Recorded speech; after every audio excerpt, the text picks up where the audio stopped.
Então, com esse vídeo, nós vamos encerrar a primeira unidade, as preliminares, aquelas discussões iniciais. Nós falamos do PIB, que é uma variável fundamental quando a gente quer pensar em história econômica de um país. O PIB per capita, como eu disse, ele não é a medida perfeita, mas ele anda perto de um conjunto de outras medidas importantes. Depois nós falamos um pouco de crescimento, nós vimos, pelo menos assim, um pouquinho a diferença entre os reformistas e os desenvolvimentistas. Depois nós falamos de flutuações, nós vimos um pouco a diferença da abordagem keynesiana e da abordagem clássica, às vezes chamam de novo clássica. E nós vimos também como é que os efeitos de curto prazo podem ser diferentes do efeito de longo prazo de uma política econômica. Então nós arrumamos a casa. Agora falta nós entendermos, fazer uma visão geral dessa história que nós vamos contar. Nós vamos contar a história do Brasil no pós-guerra. O que aconteceu? O Brasil de 1950, como é que ele é em relação ao Brasil de hoje? Os novos desafios, ou são os velhos? Nós conseguimos...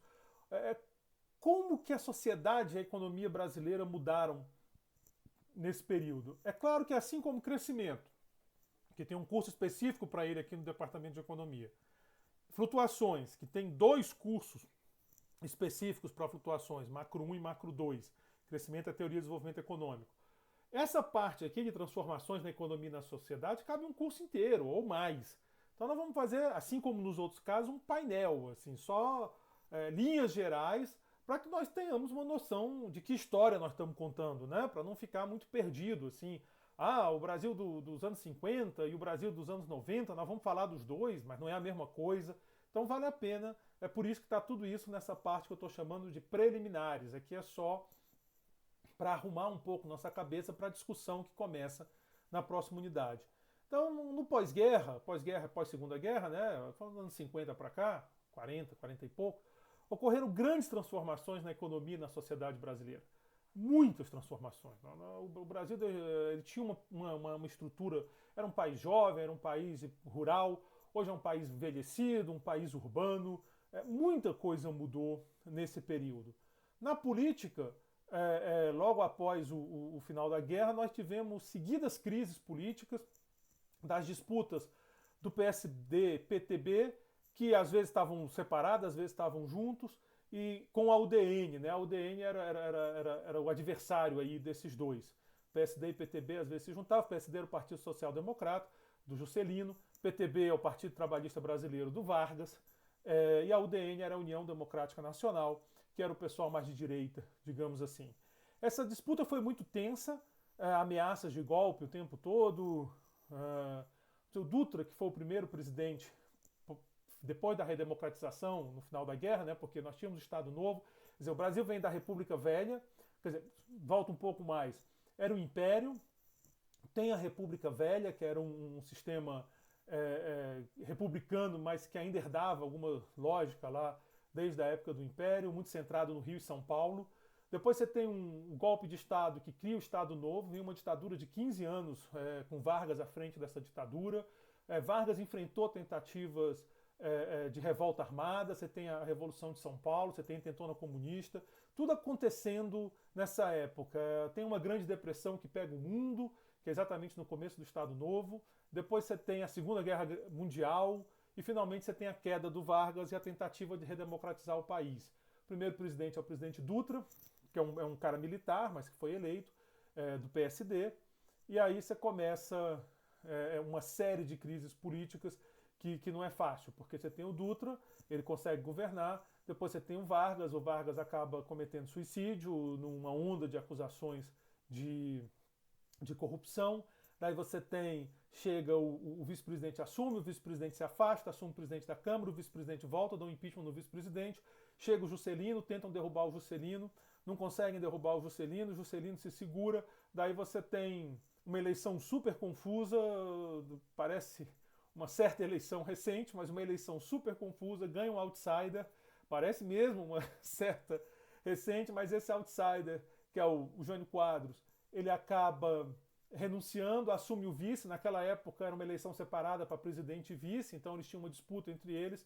O João Goulart assume, é um cara de esquerda, é um cara ligado a Vargas, a ideia lá do PTB trabalhista. Ele é acusado de tentar fazer um golpe de esquerda no país e aí você tem o golpe de 64, que começa uma ditadura que vai até 85, né? Então, eu dou o exemplo aqui, eu às vezes esqueço o nome do Carlos Luiz, então só para botar os nomes. Na sequência do suicídio de Vargas até a chegada do Juscelino, nós tivemos o Café Filho, Carlos Luiz e Nereu Ramos.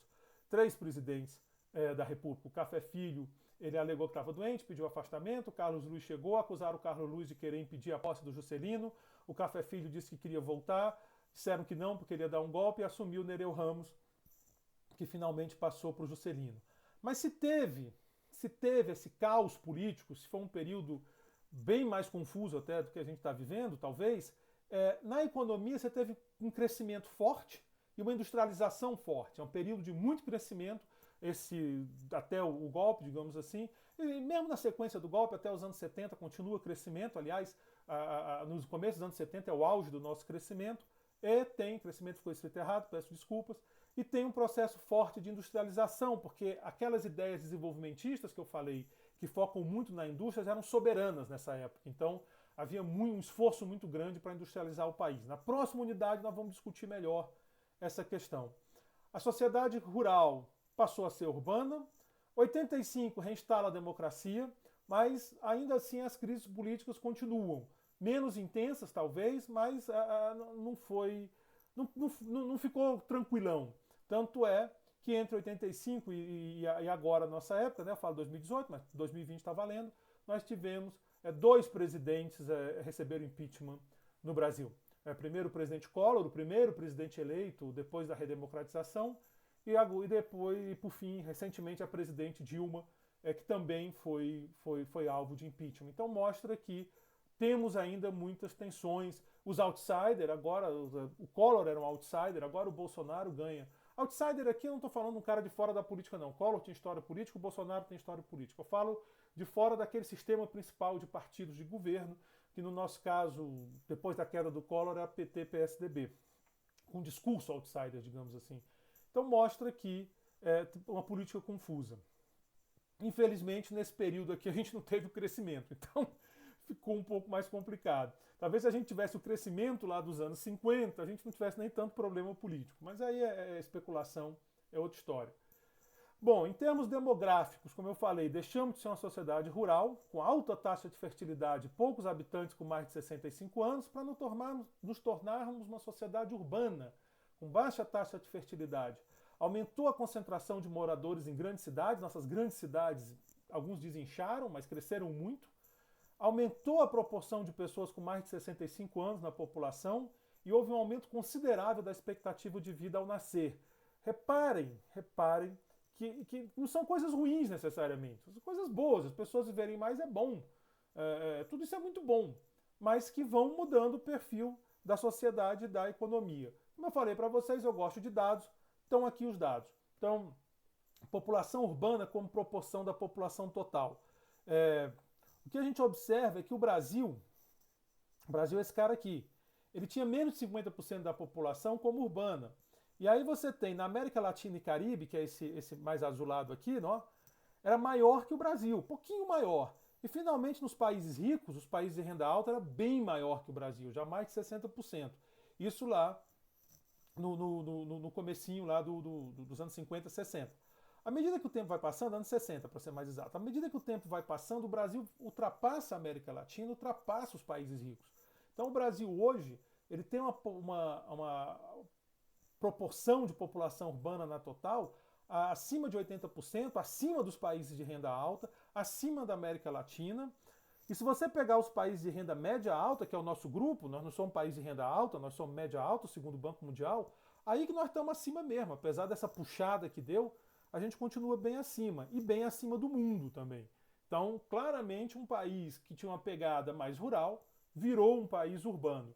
Os desafios são outros. Quando eu penso numa sociedade rural, eu tenho um tipo de problema, a distância, a dificuldade de infraestrutura. Quando eu tenho uma sociedade urbana, são outros problemas, violência urbana, moradia, também dificuldade de infraestrutura, mas agora outro tipo de infraestrutura, transporte público, essas coisas. Então, esses problemas que talvez não fossem tão grandes nos anos 50, 60, aparecem com força, estão presentes na sociedade brasileira agora, principalmente violência urbana, transporte. Você pode pegar, vai ter eleição para prefeito esse ano, aqui em Brasília nós estamos de fora, mas eu aposto com vocês, qualquer cidade maiorzinha que você pegar, esses temas vão aparecer, mesmo quando a prefeitura não tem muito impacto, no caso da violência urbana.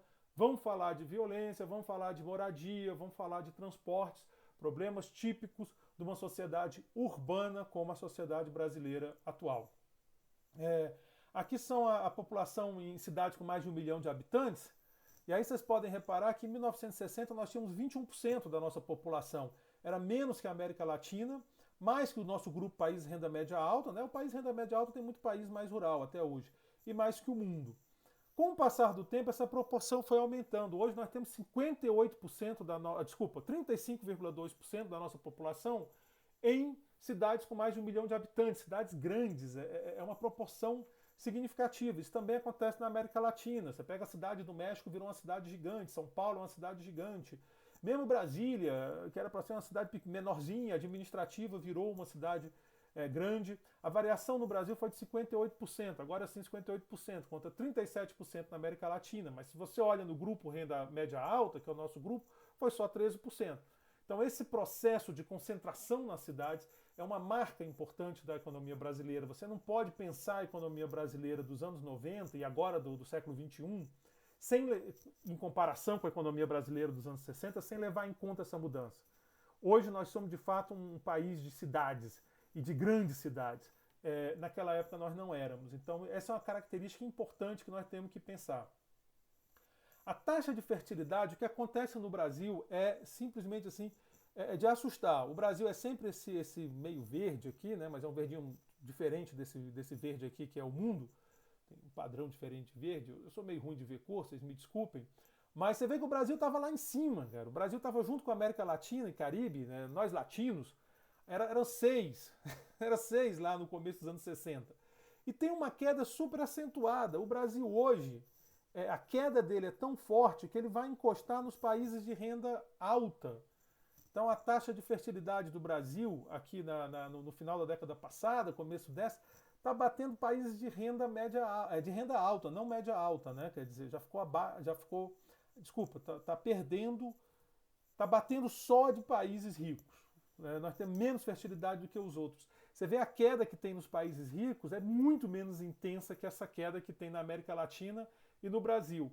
E isso, de novo, traz uma discussão, porque uma sociedade cheia de crianças, com muita criança, é diferente de uma sociedade com poucas crianças, onde nascem poucas crianças. Uma sociedade mais velha tem desafios diferentes de uma sociedade mais nova. Um exemplo óbvio: numa sociedade de muita criança, educação é talvez o grande desafio, porque tem que botar essas crianças na escola. Tem muita criança, tem que botar a criança na escola. Numa sociedade mais velha, passa a ser saúde. A má notícia: saúde é muito mais caro que educação. Manter um hospital, ainda mais com UTI, essas coisas todas, isso é muito mais caro que uma sala de aula com um professor. Então como é que nós vamos enfrentar esse desafio, essa demanda por saúde que cresce? Como é que nós vamos ajustar isso vis-à-vis educação? A gente não conseguiu atender nossa demanda por educação ainda. Então nós temos um desafio super complexo no Brasil. Reforço aqui, população com mais de 65 anos na população total. Aqui os países de renda alta disparam na frente, é claro. Mas se você olha o Brasil, a gente também tem uma variação brusca. A gente sai aqui, a gente tinha a menor proporção e nós já passamos a América Latina e estamos encostando no mundo. Ou seja, o país está envelhecendo muito. Essa inclinação do Brasil aqui, que quando começa a subir, ela é muito forte. Então você tem esse envelhecimento. Outro exemplo de problema, além da questão do financiamento da saúde, que é muito mais caro que a educação, é previdência. Previdência social passa a ser um problema. Quando você tem muitos jovens e poucos pessoas acima de 65 anos, é fácil tocar a previdência. Imagina, faz um exemplo rápido com uma família. Imagina um pai que tem 10 filhos.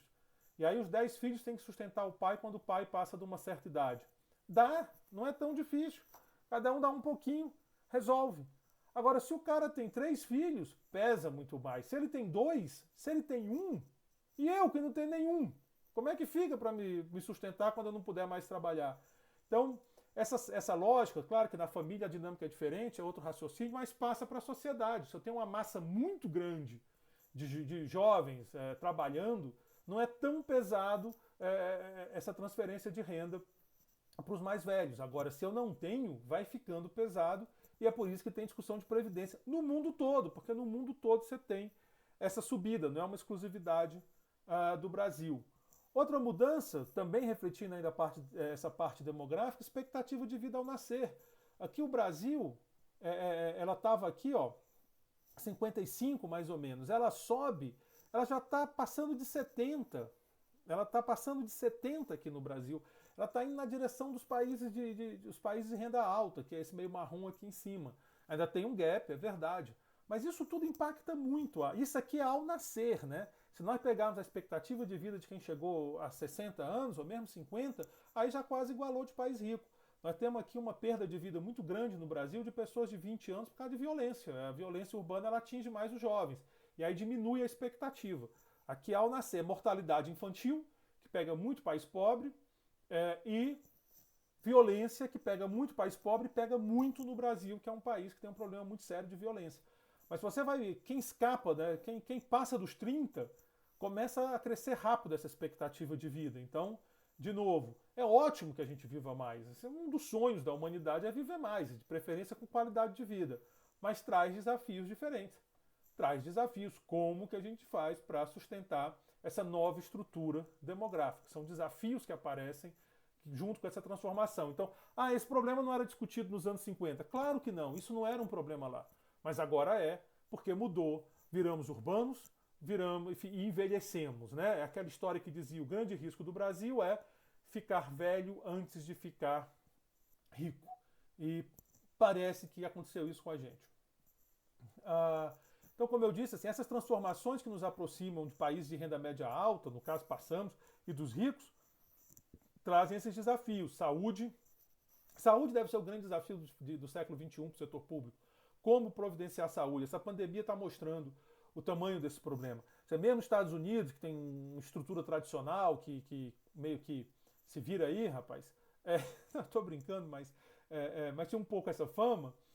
Eles estão uma discussão muito grande lá, o Obama com o Obamacare, que é o plano médico lá, o governo financiando esses seguros de saúde. Essa é uma discussão forte nos Estados Unidos, mas é no mundo. Como providenciar saúde para pessoas que estão vivendo cada vez mais, demandando mais saúde, um serviço que é caro. Previdência, uma discussão do mundo. Como fazer isso? Antigamente você tinha um monte de jovem, o cara se aposentava, sei lá, se ele aposentasse com 55 anos que fosse, a expectativa dele era baixa, ele ia morrer com 60 e poucos. Hoje não, o cara às vezes se aposenta com 60 e poucos, vai viver até os 90. Ele vai viver até os 90, entendeu? É um tempão que ele vai ficar vivo. E não tem muito jovem segurando. É ótimo que ele viva até os 90, de preferência com qualidade. Mas como que fecha essa conta? Violência urbana, essa concentração em grandes cidades, ela traz esse problema de violência urbana. E isso requer uma ação de política pública. Mas como que faz? Junta isso com um problema de moradia, que gera uns bolsões de regiões, os bairros mais pobres, as comunidades com falta brutal de estrutura, não só estrutura e infraestrutura, como saneamento, iluminação, mas a própria estrutura de presença do Estado, com postos de saúde, postos policiais, escolas. Então, são desafios que não estavam presentes lá nos anos 50. A gente não precisava se preocupar com isso nos anos 50. Mas tinha lá, claro que tinha região pobre. O Brasil era muito mais pobre do que é hoje nos anos 50. Mas a gente viu, estava mais espalhado, era uma coisa mais rural. A natureza do desafio é outra. Transporte, está tudo amarrado, né? Tá tudo amarrado, porque eu não resolvo o problema da moradia sem o problema do transporte, porque se eu quiser aliviar as cidades, eu preciso levar as pessoas para mais longe da cidade, estilo americano, aquela vida de subúrbio que tem lá nos Estados Unidos. Só que, como é que eu faço isso sem transporte? O cara não quer passar 4 horas no ônibus para chegar em casa. Então tudo isso se amarra nos grandes desafios que nós temos hoje, que nós não tínhamos nos anos 50. Então quando a gente fala, nos anos 50 o governo investia mais em estradas. Mas é porque não tinha essa demanda toda. Agora tem o SUS. Você vai fazer o quê? Você vai botar o dinheiro no SUS ou você vai fazer estrada? Tem um limite aí dentro. Então essa discussão de hoje é diferente da discussão que era nos anos 50. E isso é uma coisa que a gente tem que ter em mente quando a gente acompanhar essa história. São países diferentes, apesar de ser o mesmo Brasil, os mesmos brasileiros. A gente continua gostando de futebol, mais ou menos. Botafogo era melhor. Acontece. Mas vai lá, é o Brasil, somos brasileiros, mas nós mudamos. Mudou a nossa sociedade e nós mudamos. E aí a questão que apavora, né? Nós vamos ficar velho antes de ficarmos ricos? Então, talvez seja o grande drama do Brasil e parece que é o que está acontecendo. A gente está ficando velho antes de ficar rico para deixar isso tudo mais confuso. Como que nós vamos sair dessa? É claro que o sabor da política contamina muito essas discussões, mas esses temas aqui eles estão presentes. Nós saímos de um governo mais à esquerda, o governo lá do PT, do Lula, da Dilma, e eles discutiam Previdência.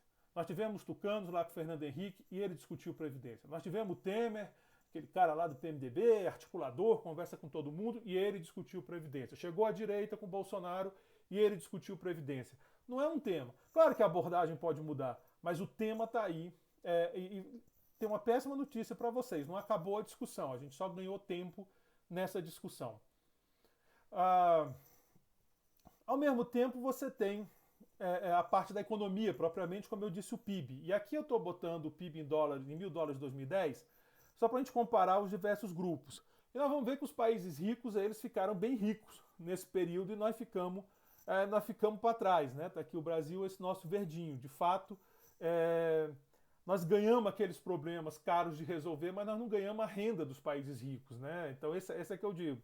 A gente não está. Se a gente tivesse feito isso, tipo Coreia, que chega aqui, era outra história, mas a gente não fez. Então nós temos um baita problema para resolver. O desafio da nossa geração, de vocês talvez, a minha ainda está de pé, eu estou com 50, mas não é um desafio pequeno, não. Aqui é a história do crescimento, para a gente ter uma ideia. Período 61-70, você vê que o Brasil cresce bem, né? 3,28. Menos que os países de renda alta, os países ricos estão crescendo mais. Esse é um período de muita abundância nos países ricos, né? A reconstrução, depois o período de ouro lá do crescimento. Tudo aqui era bom naquela época, pelo menos em termos de crescimento. Aqui, aí você tem a América Latina e Caribe crescendo bem, mas menos que o Brasil. E o Brasil também vem um pouco no pique do renda média alta e um pouco abaixo do mundo, mas a gente não está tão ruim na curva. Quando chega os anos 70, o Brasil acelera. O Brasil dá uma disparada. Então, os países ricos começam a crescer menos. Você começa a década de 70 com choque de petróleo, nós vamos falar sobre isso no curso. Isso puxa o freio do crescimento. A América Latina sente, mas continua crescendo, porque a América Latina ela exporta commodities. Então, o petróleo, de certa forma, é uma commodity. Então, funciona.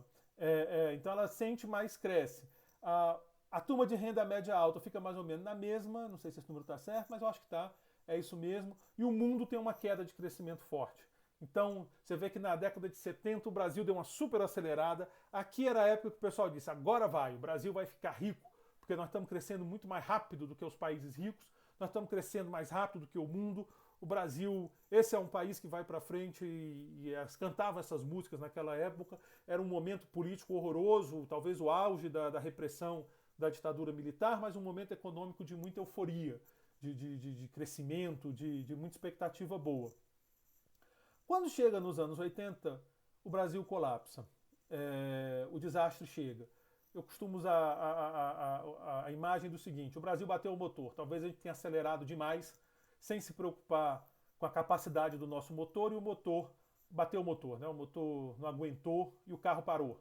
E aí nós entramos num colapso, já falei do colapso com vocês. A economia brasileira começa a encolher na década de 80.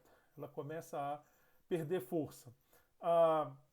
Os países de renda alta continuam crescendo, mais ou menos como estava antes, 2,67 para 2,4. O desastre do Brasil é o desastre da América Latina. Esse é um tema importante, é interessante. Como que conversam essas duas dinâmicas. Não foi o Brasil afundou, mas o continente afundou. Tem aquela música lá do Chico Buarque que pergunta quando que o meu continente capotou. Foi em 81. Foi aí que o nosso continente capotou. No chamado crise da dívida. Nós vamos, obviamente, discutir isso lá na frente com cuidado. Os países de renda média alta tiveram também uma queda forte de crescimento, muito puxada pela própria América Latina. O mundo também teve impacto. Então, assim, aqui você tem um período de crescimento muito forte em países de renda média baixa, da Ásia, que foram se tornando média alta e alguns ficaram ricos. Anos 90, o Brasil continua fraquinho. Aqui 90 começa o período da Ásia. A Ásia aqui que vai dar show. Não aparece nessa tabela, mas aqui a Ásia começa o show espetacular. Então, nos anos 90, o Brasil volta a crescer, mas muito menos do que a gente estava acostumado, né? Menos de 1%. Os países de renda média alta continuam diminuindo o seu ritmo de crescimento, continua essa trajetória de queda, mas eles já estão ricos, então é menos dramático isso. América Latina e Caribe cresce um pouco mais que o Brasil, mas também, quer dizer, melhora, estava lá no fundo do poço, melhorou, mas também não era o que se espera. A América Latina, nessa época, a gente começa a falar, a América Latina está presa na armadilha da renda média, ela não consegue sair desse lugar, ela não fica rica. Os países de renda média alta começam a crescer, e aí já dá para ver que eles estão descolando do Brasil, aqui já é a Ásia puxando, porque ela vai virando média alta, e finalmente o mundo continua no ritmo dos anos 80. Esse momento da década de 90 é um momento de transformação importante no mundo. A América Latina, ela não consegue descolar para gerar um crescimento forte, mas a Ásia, particularmente a China, aqui começa a despontar com um crescimento impressionante. A China aqui começa a disparar de uma forma impressionante. Quem quiser ver, eu tenho um blog onde eu faço algumas anotações. Eu fiz ontem, ou antes de ontem, eu registrei o crescimento dos países no século XXI. E aí vocês vão ver como é que é impressionante o que acontece na China. É claro que não estou pegando de 90, mas o fenômeno já estava lá nos anos 90. A China tem um crescimento de mais de 300% na renda delas entre 2001 e 2019. Essa é uma coisa de impressionar. Quem quiser dar uma olhada, está lá no meu blog, é só botar blog Roberto Heller que vocês encontram. Então você tem aí o 2001, 2010, parece que voltou, né? Quer dizer, foi aquele período de euforia.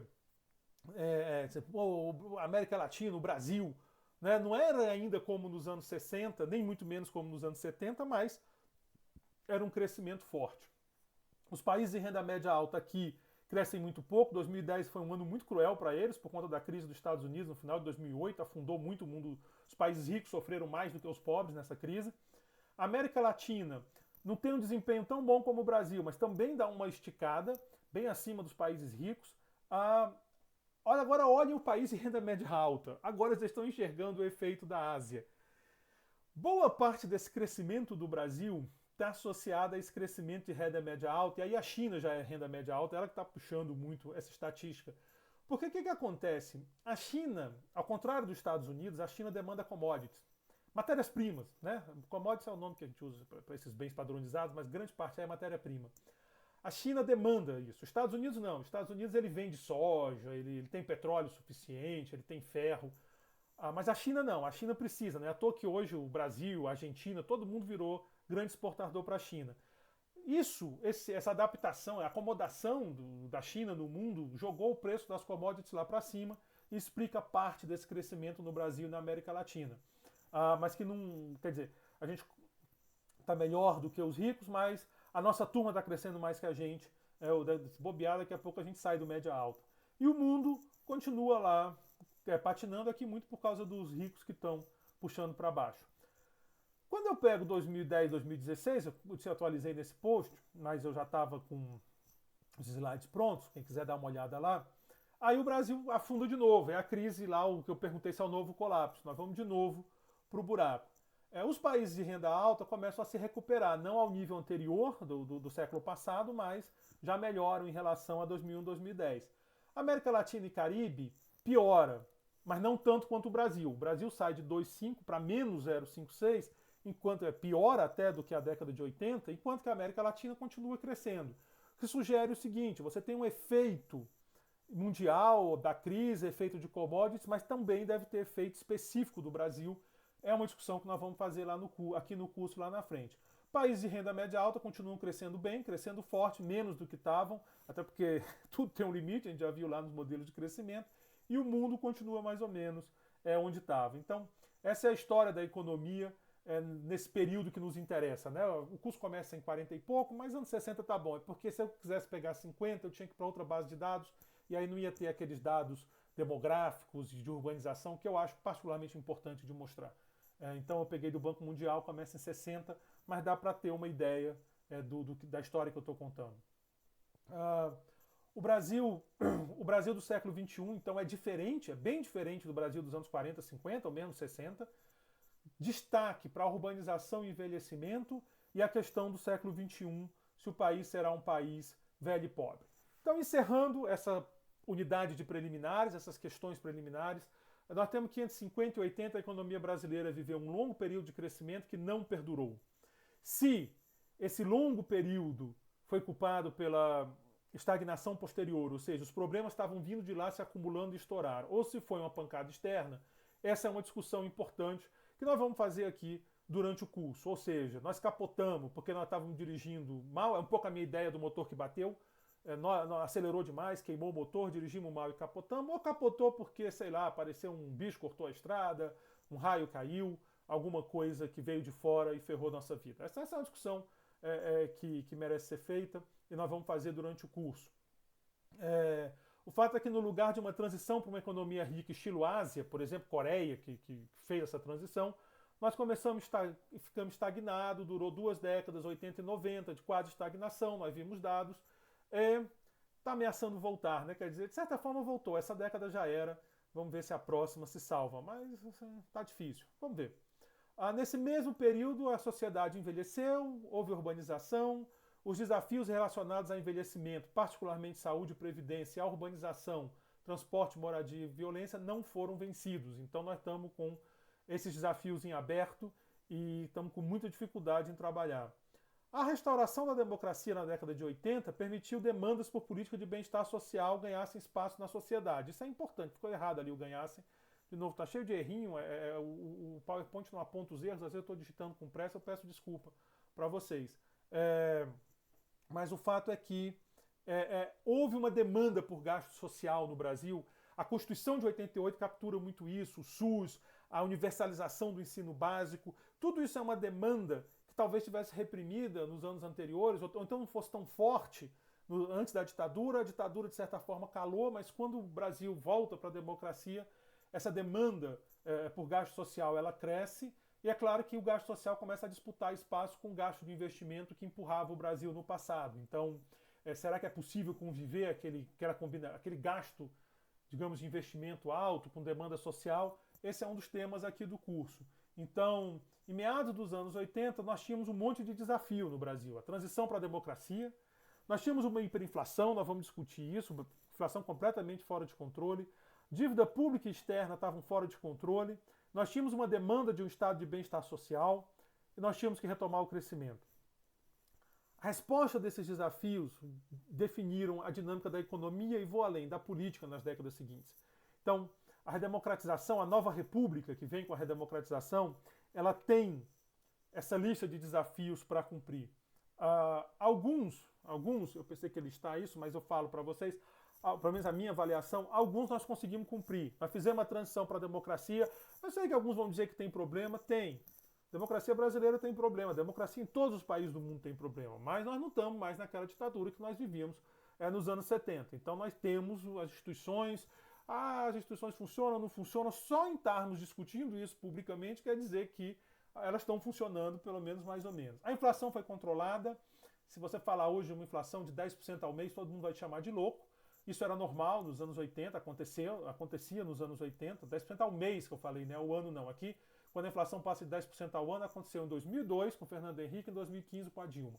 O Fernando Henrique perdeu a eleição, o partido dele, ele não, porque ele já estava no segundo mandato, a Dilma tomou o impeachment. Então, você vê que as pessoas se assustam com inflação acima de 10%. A questão da dívida externa foi equacionada, começou nos anos 80, pegou os anos 90, mas foi equacionada. A dívida pública ainda não. Parecia que tinha sido equacionada ali nos anos 2000 com a volta do crescimento, resolvemos tudo, mas ali em 2013, 2014 ela começou a dizer, olha, eu estou aqui, em 2015 ela disparou e nós estamos aí com um problema em torno de dívida pública. O estado de bem-estar social, houve um esforço significativo. Ele não é perfeito, o Brasil não é um país rico, é difícil construir isso porque o gasto público tem muita disputa em volta dele, porque tem outras coisas que a própria sociedade demanda. Agora, negar que houve um esforço de construção e que deu alguns sucessos me parece fora da realidade. O Brasil tem uma rede, por exemplo, de universidades federais públicas, nas quais estamos nessa rede, eu sou professor dessa rede, vocês alunos, é verdade que ela já existia antes dessas demandas, mas ela está aí, ela cresceu. O SUS foi desenvolvido, nós vimos agora a presença do SUS nessa pandemia, estamos vendo. Então, nós conseguimos botar quase todas as crianças no colégio, isso aconteceu no final dos anos 90, isso foi muito importante, o Brasil devia ter feito isso nos anos 50, nós não fizemos, mas finalmente conseguimos, então houve um esforço nessa direção. Um esforço que é questionado, porque é óbvio que tem que ser questionado numa democracia, se questiona tudo. Mas que aconteceu?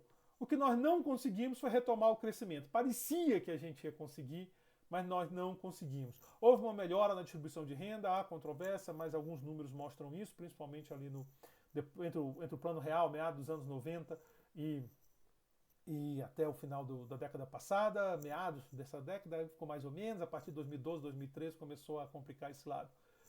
Mas o fato é que essas respostas deram e ainda dão, de certa forma, né, o rumo da economia e da política brasileira. Com isso eu encerro a primeira unidade, uma unidade de preliminares. Ela tem um caráter de fazer um painel para o curso e nessa época de pandemia ela também tem um outro caráter, que é permitir que vocês testem um pouco esse material e essa sistemática.